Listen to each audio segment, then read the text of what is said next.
माल कितना? 2000 ton. Ton का कितना? 1 टन का 2.5 करोड़। मजाक कर रहा है पुष्पा? पुष्पा धंदे में मजाक नहीं करता।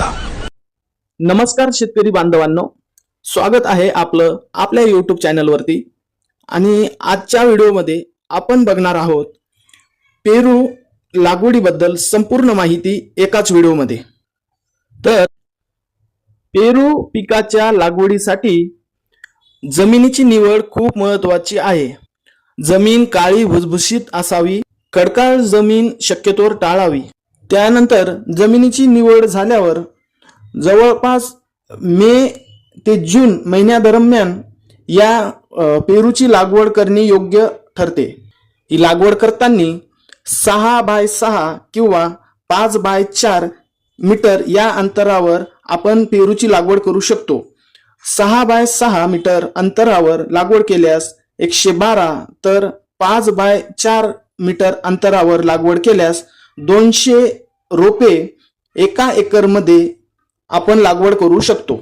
आता जमिनीची निवड झाल्यानंतर पेरूची कुठली व्हरायटी फायदेशीर ठरेल याचाही विचार तितकाच महत्त्वाचा आहे। तर महाराष्ट्रात लागवडीसाठी लखनौ 49 म्हणजे सरदार, अलाहाबाद सफेदा, तायवान पिंक किंवा रेड डायमंड यांसारख्या व्हरायट्या फायदेशीर ठरतील।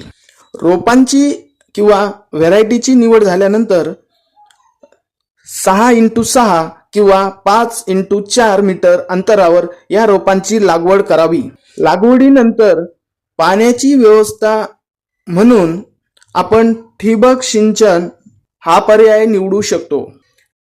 लागवडीनंतर 3 महिन्यांनी रोपांची शेंडे किंवा फुटवे काढणी खूप जरुरी असते, जेणेकरून झाडाची वाढ थांबेल व फांद्यांची संख्या वाढेल। 3 ते 6 महिन्यानंतर ज्या लॅटरल ब्रांचेस असतात म्हणजेच आजूबाजूंच्या फांद्या असतात त्या कमी कराव्यात। योग्य त्याच 3-4 फांद्या ठेवाव्यात। 6 ते 12 महिन्यानंतर झाडाची कॅनॉपी कमी करणे म्हणजेच सुकलेल्या फांद्या एकमेकांना घासणाऱ्या फांद्या कमी करणे, म्हणजे हवा मोकळी राहील व सूर्यप्रकाशही पुरेसा मिळेल।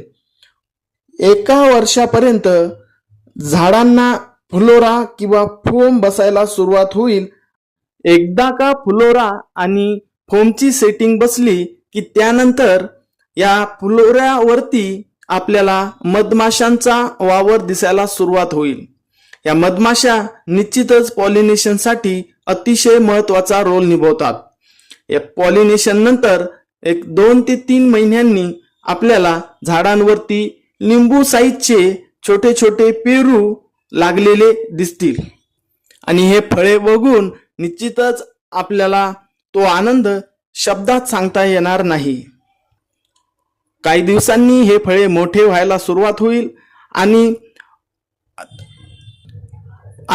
फळांच्या वजनामुळे फांद्या जमिनीला टेकायला सुरुवात होईल। या फांद्यांना आधार म्हणून आपण बांबूंच्या सहाय्याने सपोर्ट देऊ शकतो। आता फळांची काळजी म्हणून आपण या फळांना फोम बसवणार आहोत। हे foam fruit fly, white fly यांपासून बचाव करतात, तसेच फळांची क्वालिटी मेंटेन ठेवतात।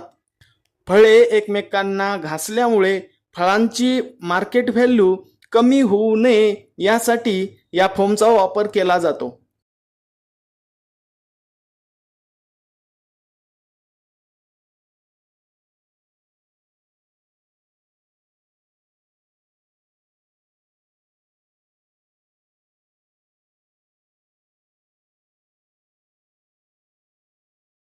अशा प्रकारे पेरू पिकाच्या लागवडीबद्दल संपूर्ण माहिती आपण या व्हिडिओमध्ये बघितली आहे।